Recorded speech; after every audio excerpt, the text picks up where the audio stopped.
E aí, já pensou em ganhar muito dinheiro com um canal de corte igual esse daqui que você tá assistindo? No primeiro link da descrição temos um aulão para você que quer começar um canal de cortes e faturar muito aqui na internet. Também teremos planilhas que irão te ajudar na hora de organizar a produção do seu canal. Tá esperando o quê?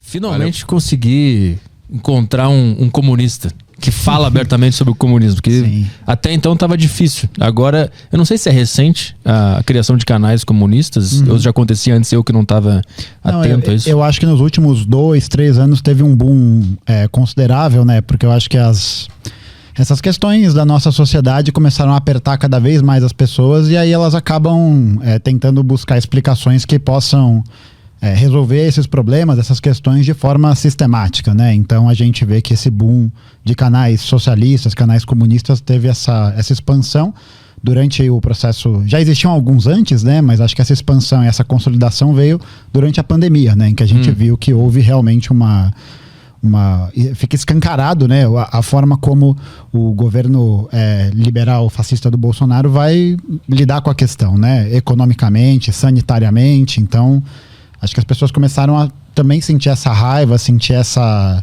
indignação de alguma forma, e acho que o discurso comunista vem, como a camarada Sofia Manzano, que é candidata à presidência do PCB, fala, que quando a gente para estudar, para analisar, a proposta mais generosa que a humanidade já produziu. E até então, eu conhecia esquerdistas aparecendo na mídia, em canal no YouTube, conversando e tal. Agora, comunistas eu nunca tinha visto ninguém defender abertamente isso, porque até então o comunismo, como uma ideia que pegou pra galera, uma ideia popular, era uma coisa muito ruim, horrível, tipo nazismo, então isso aqui é uma bosta. E aí vocês surgiram na internet com a foice e o martelo lá, falando de comunismo abertamente, explicando. Por que eu imagino que tu enxerga o comunismo de uma maneira diferente que a maioria das pessoas. O que é que tá no meio do caminho, que a maioria tá achando que essa coisa é horrível, e tu vê o outro ponto de vista e diz que não é uma coisa horrível? Eu acho que é importante a gente lembrar de uma citação que o Marx e o Engels escrevem na Ideologia Alemã, em que eles vão dizer que a ideologia de uma época é a ideologia da classe dominante de uma época. Então, o que a gente pode analisar historicamente é que a gente tem consolidado globalmente os estados nacionais da burguesia, né? Os estados nacionais que promoveram o desenvolvimento do capitalismo.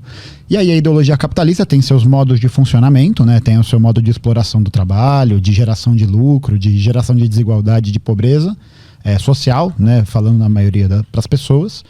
E aí o comunismo o marxismo-leninismo, né? Ou o socialismo científico vai aparecer como uma ciência, né, que se preza a fazer uma análise dessa sociedade e propor a sua superação, né? E por isso que a gente recebe propaganda, indústria cultural durante a nossa vida toda, falando que os comunistas são maus, né? Que os comunistas querem comer crianças, que os comunistas vão atacar com bombas nucleares. E aí esse tipo de informação vai ficando introjetada na gente, né? A gente vai consumindo esses produtos culturais, esses produtos, a gente estava até trocando ideia, né? Como a gente aprende história na escola, como a gente vê filme, e isso vai se tornando meio que um fantasma e ao mesmo tempo um tabu, né?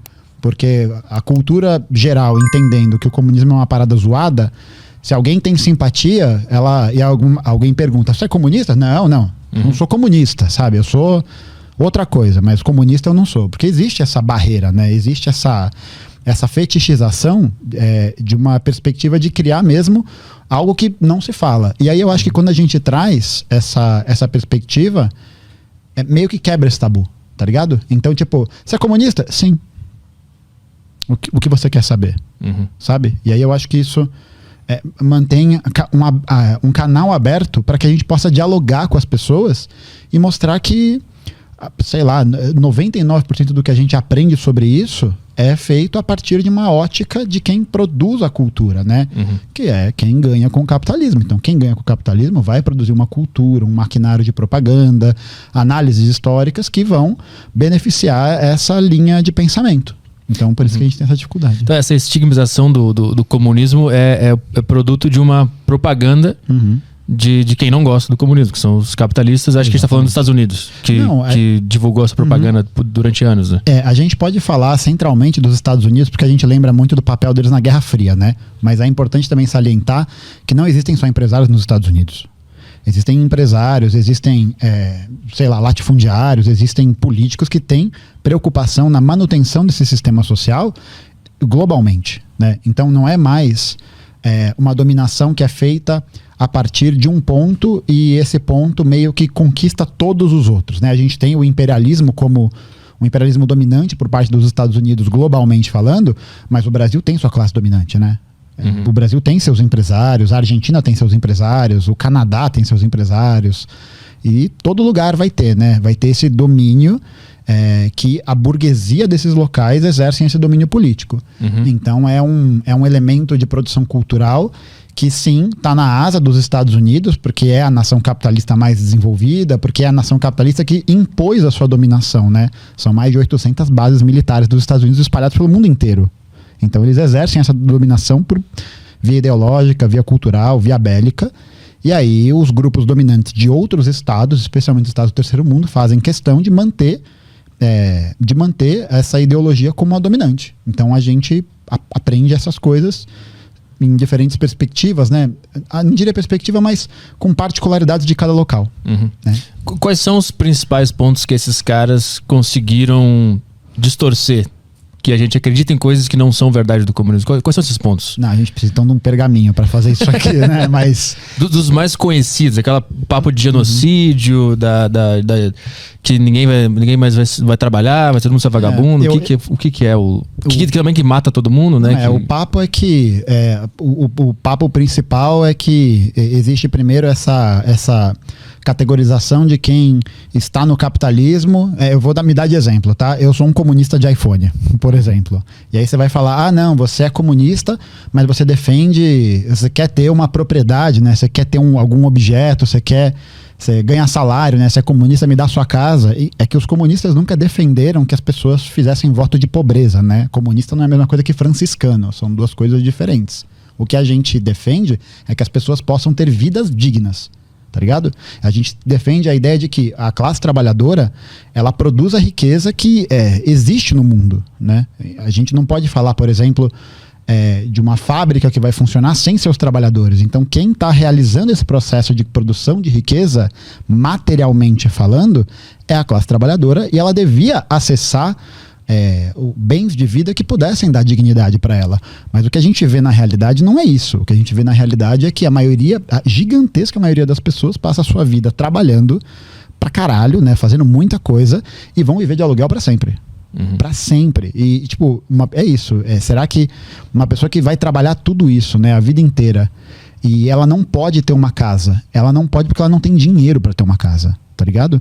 E aí a gente tem financiamentos, né? E você tem outras políticas que visam amenizar essa questão, mas essa questão central não é combatida, estruturalmente falando, né? A gente não tem, por exemplo, uma política de desapropriação de prédio abandonado, uma política de reforma agrária para garantir terra para todas as pessoas, tá ligado?